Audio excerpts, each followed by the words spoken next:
Hey everybody, it's Devin. And Kate. And this is Med Crimes.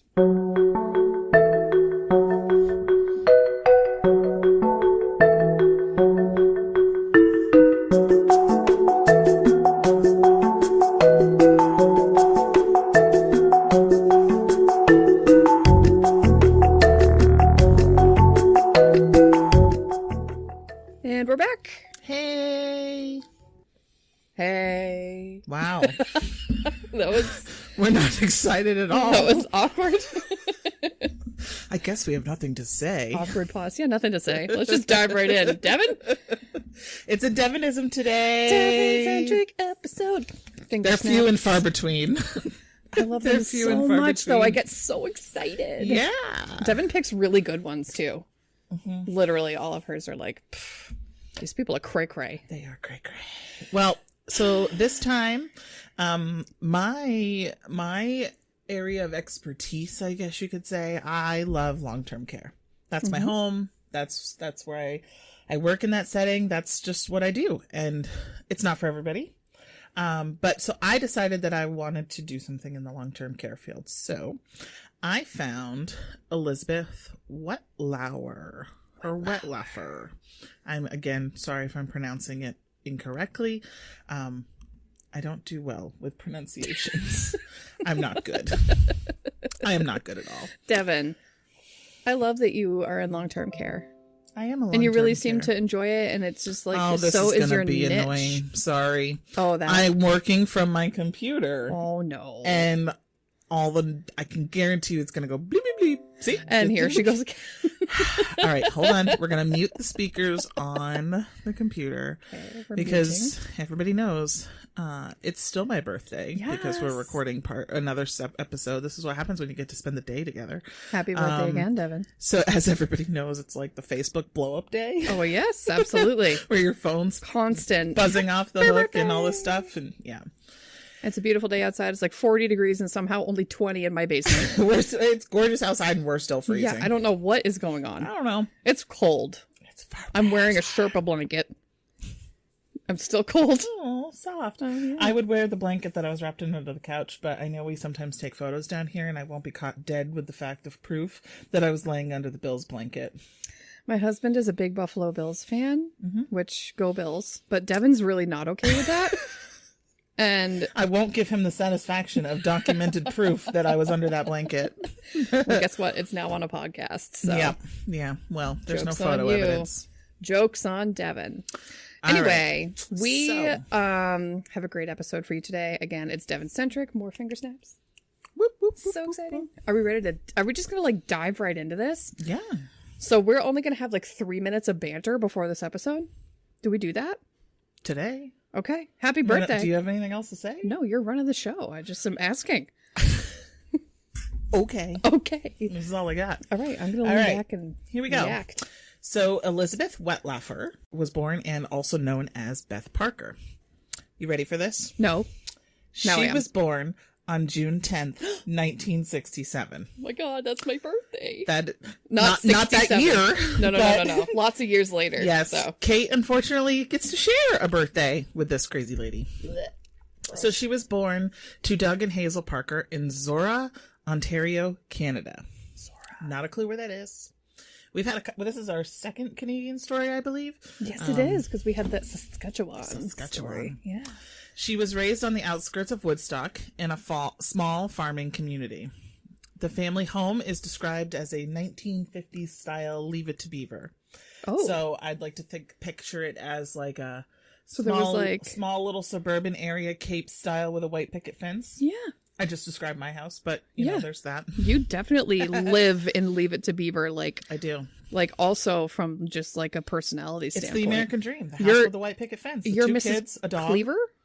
Is that her name? Was her name Cleaver? June Cleaver. That's her. June Cleaver. That's you. That's me. Yep. So her father, Doug Parker, was an elder in the local community church. Her family adhered to the fundamental beliefs of Christianity. I have a question. What? An elder? Do they have elders? Like, really, do they have elders that, like, gather? Local community church, they did. And again, I don't know Canadian ways on how they. It just reminds me of like Charmed. Hierarchy. And like, I love the fact that you just said Charmed because there was like the elders that like lived up in the fucking clouds and made decisions. How long have you given me crap that that's my favorite show? And you're like, Devin, I've never given you crap. I used to watch it with you. That was the best. He is an elder. Yes. Wish later. Anyway.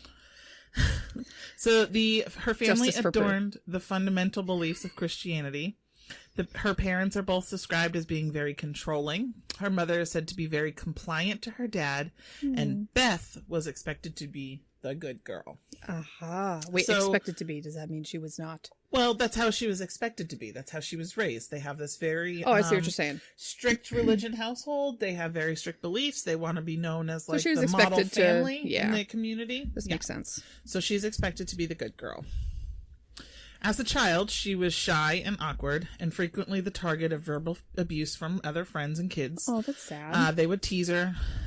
She hated the name Bethy. They often called her Bethy, and she's like, I can't stand that name. And not like Betty? No, they would call her Bethy. Oh, that's weird. Yep, they would call her Bethy. Okay. She eventually went on to change her name to Beth with an E. And this was so that she didn't get teased as much. But I'm like, well, now you... Wait a minute. Now you changed your name to Bethy. I feel like that doesn't help. Would more commonly been mistaken for Bethy. That's what I thought. I'm confused. I guess her plan failed. Well. She became the goalie on the hockey team and was in the high school band. Oh, hell yeah. Sounds like she's like maybe really trying, though. She's trying to be the good girl. Hell yeah. She did have a little bit of a vindictive side to her. She was known to one time pull the fire alarm because she was hoping that there was this boy that she didn't like and she wanted him to get in trouble. So oh my God. So she was trying to frame him? Yeah. That little something or other. She was deeply conflicted as a teenager. Some days she wanted to repent any perceived wrongdoing that she may have felt, and other days she was trying to validate her true feelings and identity. Now, I feel like this is common as a teenager. And especially in a household like that, I'm sure it's very... Right, and your teenagers are kind of meant for like figuring out who you are. Yeah, those are the formative years, exactly. Yes, so she's kind of going through some of that normal pattern. So with her, it was because of her sexuality. So she struggled with her sexuality, and she did make an advance towards another teenage girl that was not perceived well. So this kind of just like... Oh, that's really right sad, off the bat, too. like, I stepped out, it didn't go so well. So like, obviously I'm doing the wrong thing. Struggling. Oh, that's really sad for her. Yep. After high school, she wanted to study journalism, and she spent a year studying before she decided to change her mind. So she was a year at college? Or yes. Oh, okay. Yes. So she spent a year in college studying journalism, but she's like, this is just not interesting. Okay. So she decided to pursue a career in meditation and guidance. Hell yeah. So there's a London Baptist Bible College, which is now called Heritage Baptist College in London, Ontario, where she got a bachelor's degree in counseling. Nice. It was during this that she continued to explore her sexuality. Maybe the degree in counseling kind of helped her scope it through and navigate through some of those challenges. Yeah, that makes sense. Yeah, good for her. Trying to help her navigate and figure out what she wanted to do. Yeah, good for her. She was spotted with a girlfriend at a gay-friendly church, but it unfortunately was reported to her father. He was also there at that school taking some courses. He was not cool with that. Okay. No. When she had gone back to school, she stated, I sinned. I'm sorry. I'm never going to do this again. Just pray for me. Oh, this poor girl. That must have been so hard. She was trying to... it was reported that her family wanted to ungay her. Oh, how terrible is that? Excuse me. It must be so hard for people that live in, a family that just, despite them being your family, who are supposed to just be there for you and love you and support you, just completely say, well, this part of you I don't accept, and I'm not going to accept you unless, it's contingent upon this. Right. I can't wrap my head around that at all. I never will be able to. Nope. That's so sad. You love your kids no matter what. We're both know what I mean? of young children. Exactly. And whoever they decide to grow up to be, I feel like I will support I'm going to be in your corner, guys, no matter what. Mama's always there. Yep. So she had eventually graduated from Baptist College, this Baptist college with the counseling degree. But then again, later on was wondering, is this the right career for me? She suffered a lot of anxiety and depression while dealing with her own internal struggles, which how could you not, That's right? so sad. So, it was just kind of like, so when you're graduating with your bachelor's degree, you're probably early 20s. Yeah. And Okay. you're just still trying to figure out, what am I doing? Mm-hmm. So when she decided that counseling wasn't right for her, this time she enrolled in a 3-year nursing program at Conestoga College in Stratford, Ontario. Okay. So again, pronunciation is not my strong suit. It's all good. So hopefully Conestoga is correct. So she got her RN license in 1995. So she was born in 67. So at this point, she's almost 30. Oh, okay. So this is like Yep. how much schooling has gone on, because first she Sure. wanted journalism, then counseling. Well, that's not right. And now then I'm she going just to my found RN. nursing. Yep. Yep. A lot. Well, that happens to a lot of people. It does. I've encountered a lot of people in my different work settings. So it's the third, fourth career for Yep. people. Absolutely. Yeah. So she had bounced around in a few jobs in the Woodstock area. She hadn't found her home yet, the place that like fit for her. Sure. She worked for a social service agency at one point, helping those with disabilities, a job at a Victoria rest home, and at a hospital in the town of Geraldton. She didn't like that location because it was way too isolated for her. Oh, okay. It was like 16 hours away from like Woodstock area, like where she was. Oh, okay. Yeah. She continued to be confused about her sexuality. She didn't feel she was living the life she was supposed to. Whether or not that meant, so she's obviously confused whether or not that meant like, am I supposed to be with a girl? Am I supposed to be with a man? I don't know. What am I supposed to be doing? Mm-hmm. In 97, so she's around 30, she married Donnie Wettlaufer, who was a local truck driver that she met at a Baptist church. Okay. They moved into a bungalow in Woodstock, and she continued to struggle. So a bungalow, a little bungalow. I'm going to Google bungalow real quick. She received treatment for borderline personality disorder, Oh, and she also had a drug addiction. Oh, that's awful. It was at this point that she had her nursing license restricted in the very early part of her career for stealing hydromorphone, for which she had once had an overdose episode. Oh no! so So she stole the hydromorphone, the Dilaudid, and overdosed on it. Yes, she had overdosed on it. She was really struggling in the sad. beginning stages of this drug addiction in the very early part of her career. This is how the path that she took to cope with all of her struggles. Gotcha. Yep. So did this drug and substance abuse issue just like surface when she was like before her nursing career or during her nursing career? I think when her she had nursing access? career gave her access. Right. Okay. I think it gave her access, and there was nothing really prior to that. And it's so sad because people with mental health issues often turn to self-medication, especially when they try to get support and help for things and fail, and they feel like there's nothing else they can do other than try to numb the pain themselves with whatever else they can access. Yep. Throughout their marriage, she continued to struggle, mainly with her sexuality. And she started to do just a little online reaching out. Just like, am I going to meet people or am I just going to talk to people? So she started in this little online side stuff to just kind of explore the sexuality a little bit more. Oh, I see what you're saying while about she's still married. Okay. While she was married. Yep. In 2007, Donnie had left her after discovering that she had had an online relationship, when it then became something deeper. Okay. When the marriage was over, she and her girlfriend from that online relationship did get a two-bedroom apartment, and they became engaged. Okay. So here she's kind of branching out into that. Even to this day, her parents don't acknowledge that relationship or any of her struggles. Aww. And that woman and any other women that she had relationships with were roommates, girls that were down on her luck, and she was being nice to them. Oh, so that's how they're seeing it. Like Yeah. she's taking them in. Yep. And then they also downplayed any drug problems that she had, as they were stress-related episodes or just mix-ups. Those didn't really happen. So they're just completely not acknowledging any of these like big, huge events and serious So parts she's not of her having life. the support of her family to go to, because again, she's that's always sad. expected to be the good girl. Yeah. From being a little girl through an So adult. they're saving their own face by Yep. not acknowledging any of this stuff in their minds. Yep. That's ridiculous. So now at this point, her marriage is over. She's got this live-in girlfriend. So she's like, now I need to have more money. I need to increase my income. So she starts to work at Crescent Care in Woodstock, Ontario. This was apparently the largest care home, so the largest nursing home. Oh, okay. In the Like region. long-term care. Yep. Okay. Yep. She didn't feel like this job was a calling.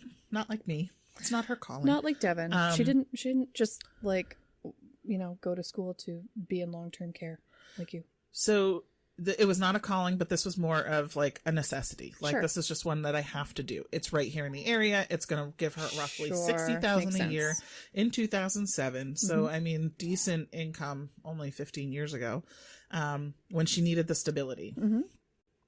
So up until this point, as a recap, like, she's got a drug problem, sexual identity struggles, and now a divorce, mental illness. So here she is now. She's taking on a night job, and she's caring for 32 elderly patients. Wow. So at this point, so this is in 2007, and she had gotten her RN in 1995. Okay. So she has about 12 years of nursing experience, and most of it was in diabetes management, outpatient diabetes management. Oh, okay.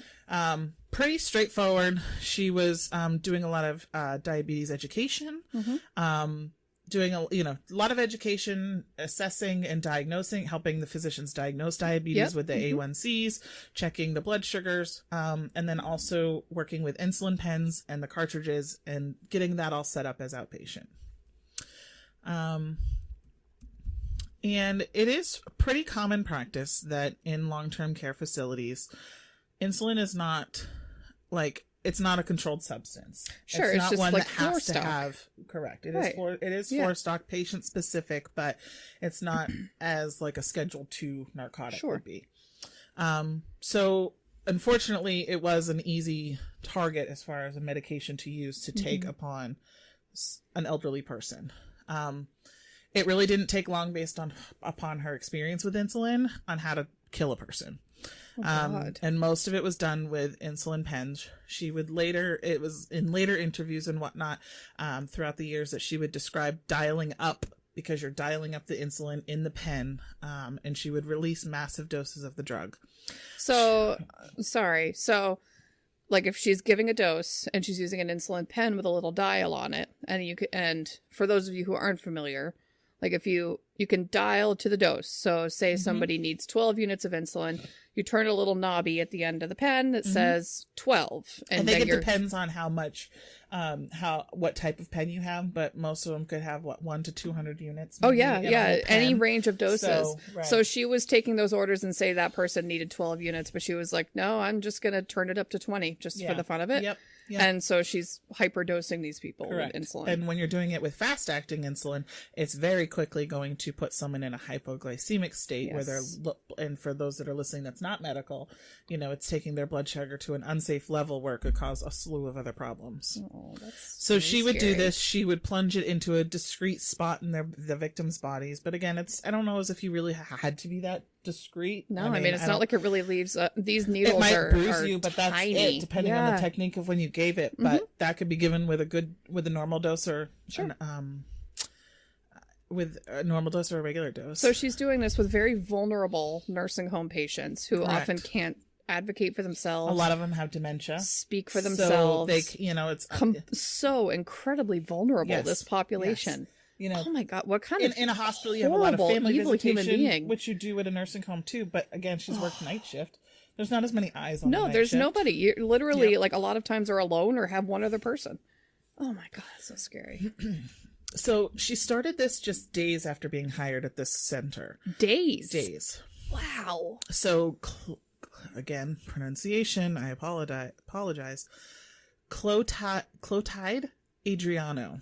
So she styled up and did the first insulin injection into Clotilde Adriano, who was an 88-year-old female suffering from dementia. Now, this wasn't a lethal dose. She survived, but it definitely it took other staff to like restore her sugars as she started to crash. Maybe had sweating, confusion, delirium, and they were able to restore her sugars. Wow. But I guess being that she was the first victim, later on she kind of confessed to police that she didn't really want her to die. And she said, I just don't know. I was angry and had this sense inside me that she might be a person God wanted back with him. Oh. She said, I honestly felt that God wanted to use me. So this is kind of the start of what she describes as the red surge. The red surge. Whenever she kind of went into any type of state in her head where she was doing these acts, she always described it as it was a red surge. You know how sometimes when you're angry or you feel like you're fuming? Oh yeah. So this is like her red surge. Mm-hmm. And it just coincidentally, Adriano's sister-in-law, Albino Demideros. What do you think that's? Demideros. I'm going to say Demideros, maybe. Demideros, I think. So she had injected insulin to her as well, and it didn't kill her. It was kind of like a hit and miss. Now, were these two patients diabetic and have insulin ordered for them? Do you know? I don't know, because I couldn't find a lot of their medical records. Okay, yeah, no, fair enough. So. I just didn't know. Often a sign of hypoglycemia. Their bodies would contort, froth foaming from their mouths. Eventually, vital organs would start to shut down. Oh, God, that's Deaths awful. could be relatively quick in a matter of hours, which is true. If you've got someone who maybe is not a diabetic and has normal blood sugars and they're tanking. So scary. And a lot of these victims would be left in a vegetative state for days before finally succumbing to the medication. That is so sad. So it took 3 months. Now, she started this in a matter of days. With a few of her patients. And then 3 months later, now she has finally actually killed a patient. Oh. So she was caring for 84-year-old Second World War veteran named James Silcox. Oh. Who had lost his mobility because of a stroke. Oh, no kidding. She started a double shift on August 11th of 2007. He was agitated. The patient Silcox. Yep, he was agitated. Which is a common symptom of dementia. Of course, and especially on the night shift, sundowning. He was unsure of his whereabouts and often calling out for his wife, Agnes. Oh, that's so sad. So she had later talked about how a red surge was boiling inside of her. She was angry at Silcox and wanted him to die. At about 9:30 p.m., she walked down the hall toward the medical storage room. She loaded the insulin pen and sent 50 units of quick-acting insulin shooting into his body, which was twice as much as she had used on the first two within the first few days. That didn't kill him. So she said, "I'm going to give him this dose because it's much higher and it has to kill him." Because those two were hit and misses, and this guy, we're going to just double it. Oh, Jesus Christ! So before he slipped into unconsciousness, they're not really clear who he was addressing, but it was reported that he called out when he was delirious, "I'm sorry, I love you." And it's believed that he was speaking to his late wife, Agnes, before he died. Ruined me. Jesus. It's awful. This poor guy. I guess after this had happened, Elizabeth had claimed to feel pangs of shame about what she had done. But also admitted that it felt like a pressure had been relieved from me. So she had this red surge fueling up in her. It's like boiling. She does the act of injecting the insulin. And it's like now a release. All of a sudden, the pressure's gone. Wow. God, that's pretty fucked up. Yep. Not gonna lie. Now, documents later revealed when she, down the road, that she never really could distinguish right from wrong. I don't believe that, but they say that she had significant symptoms of borderline personality, including mood instability, impulsivity, fear of abandonment, and unstable relationships and anger. Now, I do believe all of that, especially 100%. When she's talking about a red surge. Like that sounds like a psychotic state. Yeah, 100%. Yeah. Clearly like an insanity type of thing.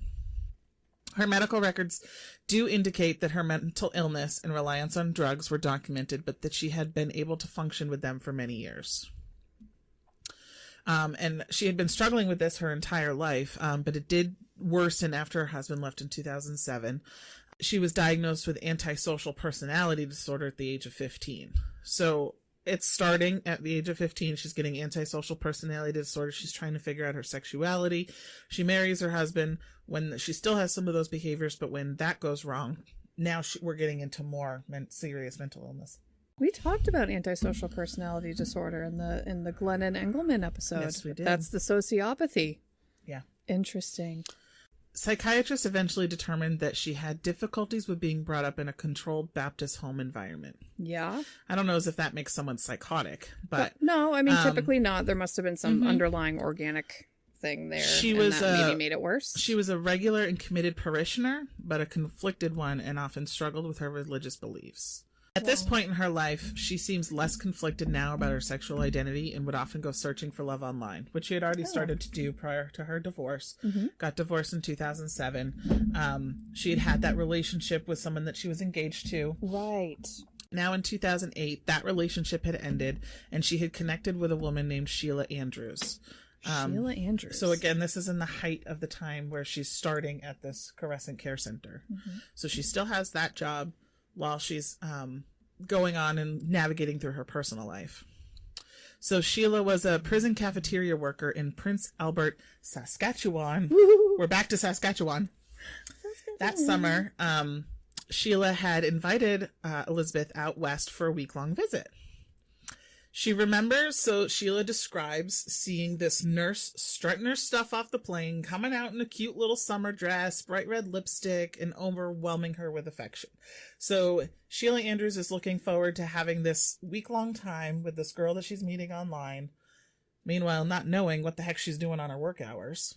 When she's working, she's just like, and here she is coming off the planes, people. just strutting her stuff. Whoa. So not only did she come charging at her with hugs and kisses, but she just all of a sudden just started gushing about their relationship right off the bat. Yeah. Sheila describes it as just nonstop.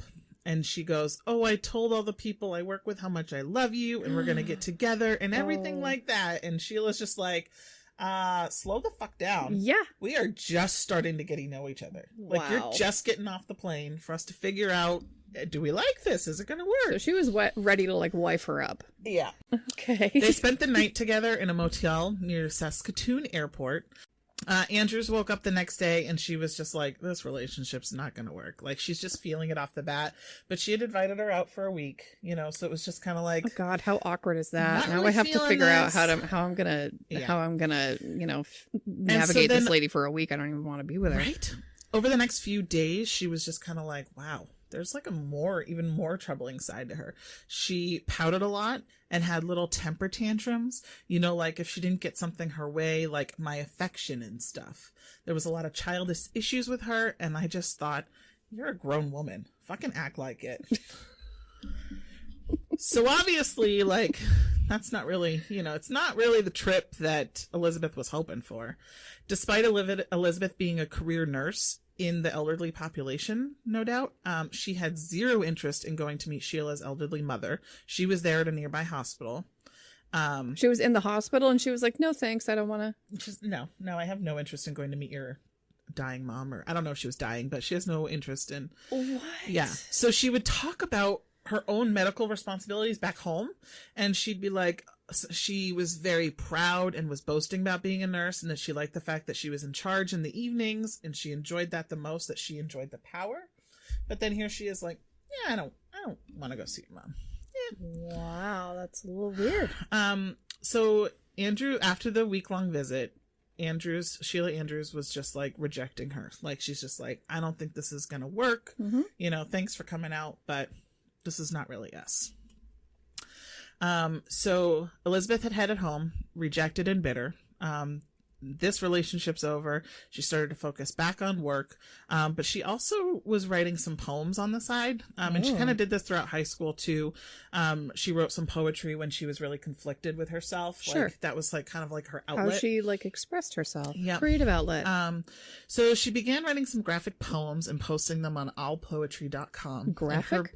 Her pen name was Betty Weston. They were pretty innocuous, but some of them were a little darker. And then when you hear her story of what we're talking about today, it's kind of like, girlfriend, this poem that you write here, where am I left then? What would they say? Yes, what would they say when the real truth is known? When it is found out, what I do alone. Whoa. Creepy much? I think so. So open to interpretation, but now that we know interpretation, absolutely. Now that we know, though, at this point, like what she was doing around this time, it's very, very creepish. So we're at the end of 2011. So she's worked at Crescent Care for about 4 years or so now. Mm-hmm. And all of a sudden, more residents had unexpectedly died. Oh no! Gladys Millard, Helen Matheson, and Mary Zurawinski.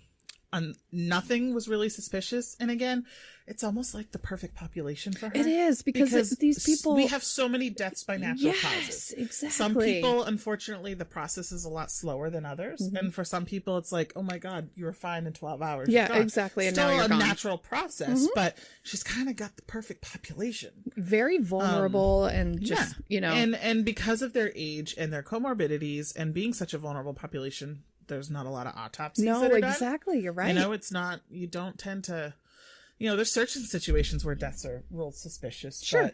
But why would any of these be suspicious when a lot of them just, get sick and die? And I guess at this facility, and I don't know what like Canadian laws have, but at this facility it was up to Elizabeth to alert authorities if a questionable death occurred on her watch. Now, if it was at my facility, like, it's not going to be up to the floor nurse to decide that. No, it'd be up to the administration. I would report that to any person, to the any person that was on call. Let them know, and it's up to them to decide. Well, was this an unexpected death? Yeah. Was it not? Right. And then that decision is made through that team. Sure. It's not just going to be by me who was on duty at the time that they died. So that part was a little suspicious to me, but she would be the one to fill out a checklist outlining whether or not anything untoward may have caused the residents to die unexpectedly. And essentially the system allowed her to report her own crimes, which of course she didn't do. Of course not. Right. Even so, there was a constant fear at the back of her mind of being caught, of losing control of her horrific secrets. So this part being, like I said, being in a long-term care facility, I'm like, you don't leave any of that up to the person who pronounces them dead. No, sorry. No. I feel like that's just a huge kind of conflict of interest, I guess. Not to involve the appropriate people at the facility, right, who were also responsible for this person's well-being. There's time when you think about it. Like, so you might have a 90-year-old person, and obviously a death may not be completely unexpected. Sure. But it's also like, were we anticipating that? Right. We might not have been. No. Good for them if they went in their sleep. But we're also going to make sure that we didn't miss something. Exactly. We're going to look and be like, okay, had there been any recent change in the last few days? Right. Was this? But again, a death with insulin could be so super fast. Exactly. That you might not know anything. So on November 7th, 2011, the day after killing the third victim, Zarowinski, Elizabeth flew to Florida with an ex-girlfriend. They had broken up a couple weeks earlier, but they had already booked this cruise, so they're just like, we don't want to miss it, so we're going to go. So wait, they had broken up, were exes, yes, but they were going to still go on this cruise? But they had pre-planned a cruise, so they're like, we're broken up, but we're just going to go. We'll be friendly. Okay, gotcha. Like, kind of go our separate ways, do whatever. Okay. So you do you, girls. They go on the cruise. They didn't want to miss it. After coming back, a friend had noticed that she had seemed fine at first when coming back from the cruise, and then was just starting to act very quiet and standoffish, which was outside of her norm. And she's like, what's wrong? What's going on with you? And Elizabeth just said that she was very preoccupied with the recent death of a patient, but wouldn't give any details. She asked how this resident had died. She's like, I'm not sure, which that could happen to all of us. Like, sure, maybe we're not supposed to have favorites, as we all know, but right. maybe it's somebody that we just click to. Yeah. And in long-term care, we click to them for years, potentially. Of course. So there could be times where it really pulls at you, of course, more than others. Absolutely. And we may not know the cause of death, but so I kind of get that, but it's like, are you really going to let this affect you after being gone for 2 weeks? Right. Like, she went on a 2-week cruise. And now you're back, but you're still kind of lingering about this person. Mm-hmm. So it's kind of like how you were saying when we were talking about, was it Janine Jones, and how she was so connected to those babies, and so distraught. This reminds me of that. Yeah. So a lot of her, though, I think was not true. I think she was doing a lot of that for male attention. Sure. Yeah. Right. Yeah. But yeah. Yeah, no, I hear you. But she said normally Elizabeth is overly pushy, trying to get all the attention. Look at me, hello. And now it's like she's very quiet, not wanting to talk to people, almost depressed. And her friend was like, now that I know everything that she was doing, I kind of feel like, was she reflecting on like what the on what did she I had just done? Do? Yes. Because she does seem to show remorse. She does seem to show remorse and talks about her red surge, especially during investigative parts. Not only did she have the mental health issues, but she still had her drug addiction. Right. She told authorities she was never high at work, but at least one colleague claimed that she had been found passed out in the basement at Care Center on the night shift. By her own admission, hydromorphone was her drug of choice, and she was bringing it and she was binging on it several times a month. And would she get it at I believe nursing home? so. I believe so. And she was just starting to say that the drug was controlling her. She was no longer controlling the drug. Sure. So she was an addict. Yes. It's always on hand at a care facility. Carasent supposedly kept closer tabs on its hydromorphone stock than on insulin, and it says supposedly, knowing the laws of long-term care and just how narcotics work, I would yes, they are. Yes, I would assume that I would assume so. You gotta always have count of that, accurate descriptions of where right, each number exactly, is, the counts. similar to your sponge counts. So was she just like signing it out and then shaving it from the patient? So she was finding more ways to steal the drug from her patients. Yeah. There was hydromorphone in their allotted medications, and she later revealed to the police that some of the patients had confusion, so they couldn't tell the difference between what pills you were giving them. Oh. I could give them a laxative instead of their hydromorph, is what she's quoted to say. Oh, wow. She would open the capsule, swallow the contents, and give the pill in an empty pill case. Oh, wow. They never complained. They were confused. She also took the narcotics of patients who had died. In one case, there were 23 hydromorphone pills left in a medication case belonging to a deceased resident. The nurse monitored when new drugs would arrive, which happens all the time. Nurses are checking meds from pharmacies to bring into the building. If they weren't put in the safe right away, she would snatch them up and take them home. And it would take a long time for people to notice that the drugs were missing. Oh my God, this is so crazy. And then she's like, when the police got involved, I just played dumb. Wow. That's insane. Yeah. Yeah. It sounds like that the management of narcotics, and again, this is in 2007, so it's 15 years ago. I can't speak to long-term care facilities in Canada, for one. Sure. And also 15 years ago. Right. But that is complete mismanagement. Yes, exactly. When they're saying, oh, it wasn't put in the safe right away, well, no shit, first of all. Yes. But I'm sorry, when narcotics are delivered from the outside person, two people are signing that shit in. Yes. Two people are like, okay, we're going to put this in your your narcotic witnessing. notebook. Exactly. Yes, you don't just like each other. leave you don't it just out. put it at the desk and no. Just like let it kick around for a while until somebody gets around to it. And then I'm sorry, it doesn't take weeks or months to find that. Absolutely it not. might take you weeks and months to figure out how it's happening. Yes. But it doesn't take you weeks and months to figure out that they're gone. No, almost immediately. Correct. One of the effects that the hydromorphone that had on her made her more relaxed at work. She was always just feeling like she had to be the best person. So she said it would relax me. So she could get a hold of the hydromorphone, take 2 or 3, and then the pressure was gone. Okay. Yeah. So the pressure was gone. So she felt like if she took the drug, she wouldn't feel the need to murder people. Because of the pressure being gone, for almost 2 years, she didn't want to kill anyone. Oh, wow. Right. So she's using her drug addiction to help her mental health because she doesn't feel the pressure. The red surge isn't building. I see. Therefore, she doesn't want to kill her patients. Wow. Unfortunately, in 2013, the red surge was back. Uh-oh. So the patient that she had harmed was Helen Young. Yeah. She was 90 years old, and she was very difficult to deal with. Oh. She was also annoyed that Young, deep in the clutches of dementia, was constantly crying out for help. Oh my God, this poor And just woman. before dinner on July 13th, 2013, she prepared 2 injections and stuck Young with all the insulin the pens could possibly hold. Over the course, yeah, that's like hundreds of units. Hundreds of units, absolutely. Oh my God. Over the course of 3 hours, Young's face went red, her eyes bulged, and her limbs went inward. The result of a seizure induced by the insulin overdoses. And by the morning, she was dead. Oh my God, this 90-year-old woman with dementia. Yes, yeah. Oh calling out for help. So she's got dementia and she's distraught, and she's calling out for help. And Elizabeth is just like, I can't take you anymore. You're kidding me. Yeah.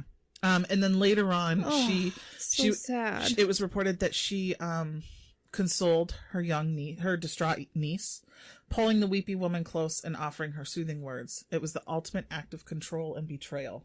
Wow. Knowing inside that she killed her aunt, What kind of fucking monster do you have to be to do that? I'm sorry. Pretty big fucking one. Jesus. Pretty big fucking monster. Wow. When she describes her crimes to police, she says that she felt the surging and laughter afterwards. Laughter? Which was really like a cackling from the pit of hell. This kind of just really goes to show that her mental illness that she's got. She's got this surge of laughter, and she describes it as a cackling from the pit of hell. On occasion, her surges of anger were followed by an equally sharp pangs of guilt, or at least a need to lessen the load on her shoulders. At that time, she was attending the multi-denominational family church in Woodstock, and at that point, she had drove to her pastor's home and revealed her deadly secrets to him and his wife. Oh. They prayed over me, and they said to me how this was God's grace. But if you ever do this again, we will have to turn you into the police. She confessed everything, and they did not turn her in immediately? Correct. And the past, so it says here, he wasn't sure whether or not to believe the nurse. Like, so she's going to them confessing, but it's also like, if she's dealing with this mental illness, are these things that she's fabricating? Are these real? Is this a delusion? So that's kind of why but they were like, they she's had a no nurse. Concrete. Right. Like, wouldn't you be like, I'm just going to make a quick phone call? And I suspect that's why I don't have the pastor's name when I was doing my research. Because it's just like, yeah, I don't. Jesus. There's like the law of like when you're talking to a therapist. Oh, like, sure. Nothing leaves like the room, but like there's certain stipulations. Or like in a lawyer, there's like confidentiality, and, like and attorney confidentiality. The same thing goes with a parishioner and their pastor. Mm-hmm. But again, as with lawyers or counselors, there's mandatory reported. So I would assume pastors are like, she's just going to go out and do this to another person if there's even a chance that she actually did this. Right. Like, wouldn't you want to prevent it from happening again? These poor old people that are just they are suffering from dementia. They're basically and other defenseless. They're completely not oriented. defenseless. They're not oriented. And they're just living out their last few years in peace and comfort, as much peace as dementia as much can as give they you. Can, and it's just so sad. By early 2014, so this is 7 years of working at this facility. 7 patients under Elizabeth's watch had died, and 4 others had survived unexplained hypoglycemic episodes. Wow. So this is 11 people. After being suspended 4 times for making non-insulin related medication errors that harmed patients, they had fired Elizabeth in March of that year. Were those errors like actual errors, or was she doing that on purpose? Do you know? Well, so it looked to be, for her, I'm going to assume she was doing it on purpose. Right, yeah. Or but maybe I'm going to assume on their end, they thought that it was mistakes. An error. Okay. Treating it as medication errors, probably doing their due process in the sure thing improvement plan type of aspect. But then they eventually fired her. Gotcha. They had reported her mistakes to Ontario's College of Nurses, which is the professional organization that oversees nursing practices and conduct. But they took no known action to censure her. They all remained private, and a provincial public inquiry has since been called into the circumstances of the case of the oversight of the long-term care homes in Ontario, which I think should be dealt with. Like, if yeah. So, wow. Weeks after she was fired from there, she was interviewed for a job at Meadow Park Long-Term Care in London, Ontario. Oh, no. The facility needed a nurse to help care for its approximately 120 patients. Oh, my God. When asked about her previous termination, she told Meadow Park's nursing supervisor that she'd been fired for making medicine errors. The supervisor told Wettlaufer that if she believed in second chances and offered her a 1-year contract working evenings. Oh, no. Now, I don't know as if I would give someone working evenings. I think I would probably want them on the day shift when there's more management to do medication competencies. And sometimes the medical field, when they're desperate for staff, it's like, oh, it's awful. Do you have an active license and do you have a pulse? Great. When can you start? Right. And that's where and that's with any with any realm medical, of nursing or yes, medical. exactly. Yeah, that's not just long-term care. So maybe they were just super desperate to fill that staffing hole. So within a month after being hired, Elizabeth had killed again. Her 8th victim was Arpad Horvath, who stroked out in August 2014 after receiving massive doses of insulin. So at this point, she couldn't control her urges, her need to kill, her addiction to drugs, or her growing fondness for hard alcohol. Wow. Shortly after Harvoth's death, Elizabeth quit her job at Meadow Park in order to get help for her opioid addiction. So she had times where it was like, I need help. But again, you're killing people, so I don't have sympathy for you. No, we hate you. Her mother drove You're her a to a monster. rehab facility where she stayed for about a month. And I was actually surprised to see that her mother drove her because, you know, her mother, she always took things as, remember in the beginning I said mix up or stress related episodes. So I was surprised to see that her mother took her because I'm like thinking, well, wouldn't she just be like, honey, you're just stressed. It's okay. You don't need rehab. Yeah. Because again, that family was all for show. Yeah, exactly. They didn't want to acknowledge the actual issues that underlied. So she in 2015, she spent about 2 months in rehab. So she got out and she was caring for the sick and elderly again, working part-time at care homes in towns surrounding Woodstock. This was at Telfer Place in Paris, Ontario. She tried to kill again. She pumped Sandra Towler, an elderly woman suffering from dementia, with insulin. She slipped into hypoglycemic shock, but fortunately was saved by other staff at the facility who had found her in her bed suffering. Wow. So she survived. Yeah, and let's talk about that. Like this is not a painless and comfortable death for these people by any means. I mean, again, based on what I was saying in the beginning, they're contorting. They're having seizure-like they're movements. seizing. Foaming at the mouth. They're No, this is not like this is you go into a incredibly coma. distressing. No. And there are people that may argue to that low of a blood sugar. Yeah. That if anybody out there is diabetic and knows what it's like to feel low, right, to feel symptomatic from having a low blood sugar, imagine that magnified times, 1,000,000. To dangerous levels. Yes, exactly. And some people may argue that a lot of these people with advanced dementia and who were 90 and just existing, that maybe death in that situation may have been more of a blessing. Right. But she does not get to make that fucking decision for other people. God. She thinks she's playing God. She thinks she's doing God's will. Exactly. No. She does not. No. She's not. And this is what she had said to police. So it's quoted that she wasn't sure if she perceived her surges as acts of God or the devil. She wasn't sure if there was something like, telling her to do whatever. If it was the devil saying, take their life, or if it was God saying, bring them to me. Wow. She referred to God a number of times in her confession, but she never rationalized her actions by calling herself an angel of mercy. The red surge seemed to be back, and she seemed to have a strong need to talk about it. I feel like this is a good time to play that little snippet of the clip. Yeah, let's play the clip. If you could say something to them, what would you say? What can you say to them that would matter? I'm sorry isn't enough. I should have gotten help sooner. I took something from you that was precious and it was taken too soon. I honestly believed at the time that God wanted me to do it, but I know now that's not true. And if I could take it back, if I could get help sooner, I would have. And I'm sorry. Wow, that is insane. You could hear in there, she's feeling her remorse. Yes. But she strongly says at that time, God wanted me to do it. Jesus. It's crazy. In 2016, she had reached out to, remember, Sheila Andrews in Saskatchewan. She had sent her a Facebook messenger saying, I am restless tonight, hyper about my job, having a hard time getting one of the required skills right. This skill is changing the dressing of an IV line that goes directly to the heart. I violated the sterile field and put things in the wrong place today. Oh, so like probably a PICC line dressing? Probably or a PICC line dressing, and she was changing it, and she's saying in the message that she's anxious about what she had done during that dressing. Huh. And actually what she had done from that dressing was she administered a lethal dose into the catheter of a Bev Bertram. She was a 68-year-old woman. What? Who was caring for in Ingersoll, Ontario. This woman had lived a sheltered life with a partner in public housing and was rarely seen by any neighbors. Police would later accuse Elizabeth of stealing insulin from another patient and administering it into Bev's arm. So she wasn't even diabetic. So when she said, talking about like, I violated the sterile field and put things in the wrong place.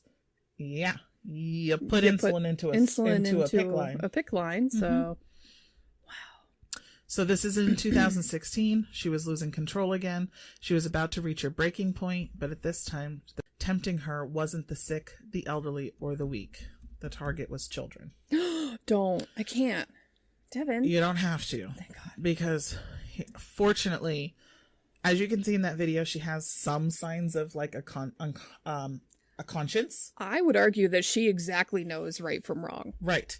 Yeah. Because that's why I said in the beginning, I'm like, I don't believe that. Yeah, that's bullshit. So she had started picking up a bunch of temp jobs. And so she, one of the temp jobs was at St. Elizabeth Healthcare. It was one of the oldest nursing homes in Canada. Then she was proposed a placement at a school program that needed help treating children with diabetes. And they're like, who best to monitor children's insulin pumps than this woman who's done it for years? Sure. She's a veteran nurse who had been administering the drug. Thankfully, she did reveal to, in later reports with the police, that she couldn't trust herself not to kill again, even a child. So she passed on that job opportunity. Oh, thank the Lord. When I got to this part in my research, I was like, this is about to take a turn that I just can't even go down. Well, that proves that she knows that even if something is trying to tell her to kill someone, that is wrong. Correct. And that's why she's not even putting herself in that situation. Yes. So, which is why, again, back in the beginning, I do believe that some mentally ill patients cannot distinguish right from wrong. 1,000%. Absolutely. I think she can, and that's part though. of the mental illness. I think she can. I didn't believe this one. So, it was shortly after that she decided that she was going to walk away from nursing entirely. She doesn't have a lot of places to turn to. One of her neighbors had stated that she looked very stressed out, shaky. Her face didn't look the same. She looked quite sick. They didn't have a good relationship with this neighbor. She had been they previously suspected her. Nothing was ever proven, but they suspected her of vandalizing a bicycle, his son's stroller, and his door lock. Oh, they had several feuds over the years, but they did notice that she seemed to be working less and was willing to hear her out. Like when she knocks on their door, it's like, okay, let's just hear you out. Yikes.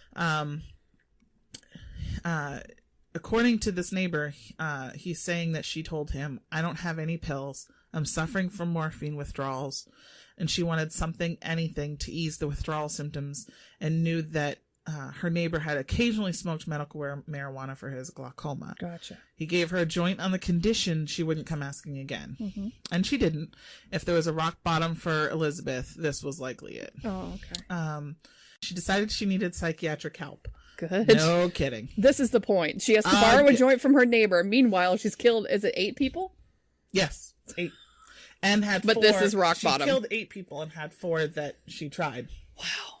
Before she left her apartment to check into an institution, she asked a friend to take Nashville, her beloved Jack Russell Terrier. Oh, Nashville is for terrier? Yeah. That's an interesting name for a dog. So she had asked, Messenger was one of the only people to see her shuffle out of the apartment complex during this time. He describes her as having her head hung low, suitcase in hand. She looked defeated, totally defeated, and at her wit's end. So I think he was kind of feeling sorry for her. I don't.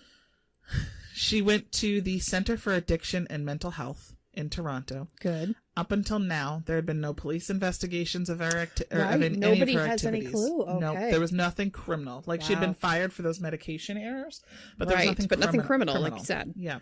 Wow. So she had tried in other ways, like going to her pastor to confess her crimes in the past, but hadn't been taken seriously, like we had described already. One of her ex-girlfriends didn't think anything more of it when she was having dreams about killing people. She had told her ex-girlfriend that she was having dreams about killing people. Yeah. So she's trying in her own way to confess to relieve some of this guilt without actually saying this is what I did. So she's trying to get some suspicion, but not actually out there. Incriminate herself. Wow. But her exes, they didn't really fully believe her because they had often thought Elizabeth could be kind, polite, and funny, according to the people who knew her. But then others were also like, well, she's manipulative, calculated, and deceitful. Yep. So maybe. But once she was at the addiction mental health hospital, she finally was like, I need to be taken seriously. So 20 days, she confessed repeatedly to almost anyone who would listen that for much of the past decade, she'd embarked on a killing spree to ease her own seething rage. The disturbing information set off one of the largest police probes in Ontario history. Dr. Alan Kahn was her psychiatrist, and he suggested she organize her thoughts on paper and warned that anything she revealed would be turned over to the police. Okay. So even knowing it was going to go to the police, she put it on paper. Good. Like, she was like, I have to get this off of me. Well, good. Again, she knows the difference from right and wrong. Sure does. Again, yes. She eventually provided him with a 4-page handwritten confession outlining whom she had killed or harmed and when.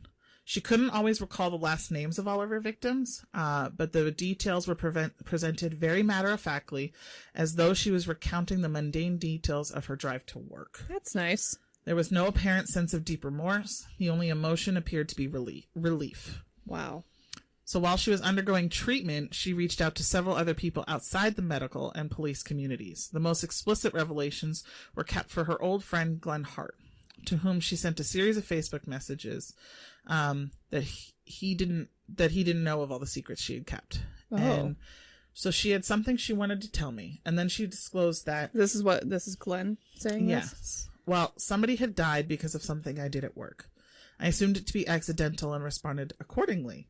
He said, so that's what he responded to her. Like, I reacted accordingly because it's like, mistakes happen. It's Sure. okay. You know, I know you didn't mean to. Right. But then she disclosed it wasn't accidental. And that I did and it that on it wasn't purpose. just one person. Whoa. So now he's like, I don't know what to make of this. He's like, is this bizarre ramblings? Like, are you just telling me that you are murdering people on Right. purpose? He's Because, like, are what? these bizarre ramblings or a confession of sadistic crimes? Right.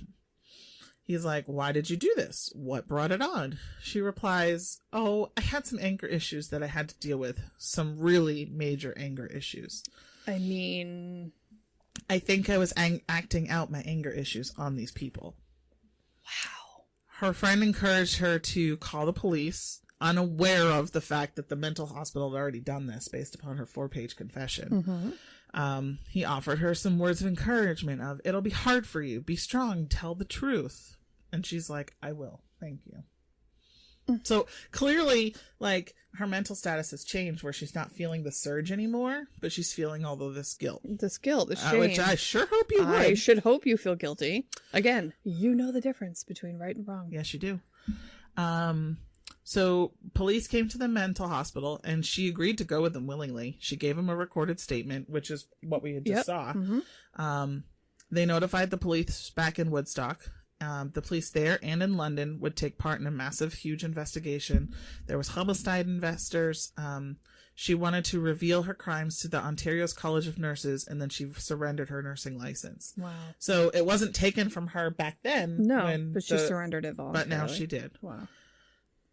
So she was discharged from the mental hospital, but still there was little more than a confession for police to work with. Quietly, the investigators were pouring through death notices and medical records, and then soon they were able to piece together full names of the victims that she was, couldn't remember all the details from. And nursing logs showed that she was with the victims at or near the time that they were poisoned. Wow. So they had to go through and, like you said, Build she a couldn't case. even name a lot of them, really. Yep.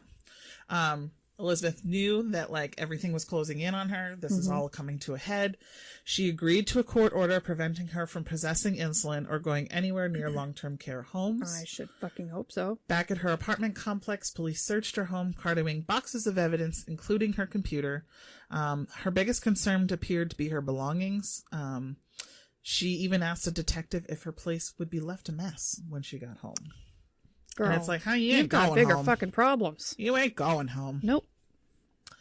To her closest friends, Elizabeth still never let anything on that something super drastic was happening in her life. She kind of just kept it cool. But were they? I guess things probably weren't hitting the media yet or anything. Everything was still They're pretty still quiet. building their case against her because nothing was full on concrete other than are they trying to figure out if this confession was true? Right. So she didn't really even let on that she was anything drastic, let alone that she had murdered people. Wow. One of the other women in a complex that she lived with agreed to go with her for dinner at a local steakhouse. All the friends knew that she was supposed to be staying with her parents while she was under some sort of restriction, but she's just downplayed it all. And then all of a sudden she's just she just randomly brought it up.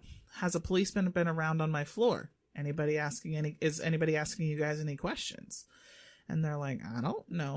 I think I saw them around. Right. Well, I like police in uniform and they don't scare me. So it's like, why is she bringing this up? What? Finally, 3 days later, she was arrested and charged with 8 counts of first-degree murder. Good. Every single one, huh? Yep. Good. They later added on 4 counts of attempted murder and 2 counts of aggravated assault. There wasn't going to be a trial because in 2017, 8 months after her confession, she pleaded guilty to all the charges. Good. And she was sentenced to life in prison. She Good. didn't really give much of an explanation. She kind of just only spoke briefly during sentencing. She did not look at her victims' families. I bet she didn't. Nope. She's like, I can't face them. Mm-hmm. So she leaned into a microphone, placed in front of her in the prisoner's box, and read a short prepared statement that said, I have caused horrendous pain. Sorry is much too small a word. I hope that the families can find some peace and healing. And then while all of this is going on, and after she confessed, remember I said this part just still baffles me. Remember how it was like her mother, was always like, she has to be the good girl. Mm-hmm. She changed the way of the story. So despite her daughter confessing, and now she's a convicted murderer, her mother tried to minimize all of this by saying, well, she didn't have to confess. She could have taken her secrets to the grave. She did not. What's been lost in all of this? She tried to do the right thing. Mm-hmm. Wow, her mom is also kind of a fucking I had to monster. end that with that mom because I'm just like, really? Her mom is also Your kind of a image fucking of monster. your family is tainted. I'm sorry. Your daughter killed all of these people There and ain't tried no to kill saving 4 face, more. girlfriend. You've got there's- some fucking issues. Yeah, and I'm you're sorry. partly to blame. So God, can you imagine? that's that. Being that fucking deluded. So she pleaded guilty in 2017, and she's got life in prison. So and she's still she's sitting not there in getting out Canada. at all. Not that I'm aware of. She's Good. been there for 5 years. She can fucking rot. So we'll post some pictures of her because Kate and I were just like, does she scream like a psychotic murderer to you? She does not. She looks like a very normal, like Aunt Julia. That's what she looks like. All I know is I'm really thankful that I have not ever had any of my own red surges. I mean, same. You know how hot and sweaty you get when you're feeling anger? Oh yeah, I Like, hate that. Could you imagine, so I see why she describes it as the red surge. I mean, I get that. I just don't feel the need to physically Kill harm when you're- people. Right? I don't think I've ever had that. I don't think I've I don't ever think had that's the a thing for desire to normal murder people. anybody, even if I do get mad. Right. I think most people with mental illnesses don't murder people. No. Wow, what a crazy case. I cannot believe this Here we lady. are. Thanks, Bethy. Bethy. Yeah, we're going to call Bethy. you Bethy because we know you hate it and you're a monster and we Just hate you. because we want to. All right. Okay. Well, that was That's the really recap of what? depressing. Episode 12? Episode 12. We've hit a dozen. We have had a dozen. Earlier was our 11th on the 11th. I know it. We never even recognized that. Our 11th on the 11th. The 11th on the 11th. Now it's episode 12. Well, if you guys want to follow us on Instagram at MedCrimes Podcast, Send us a Twitter. at MedCrimes PC. Follow us on Facebook Sir. at MedCrimes Podcast. Yes. If you wish to become a Patreon, you can visit www.patreon.com/MedCrimesPodcast. Until next time, darlings, Thank you. keep it real.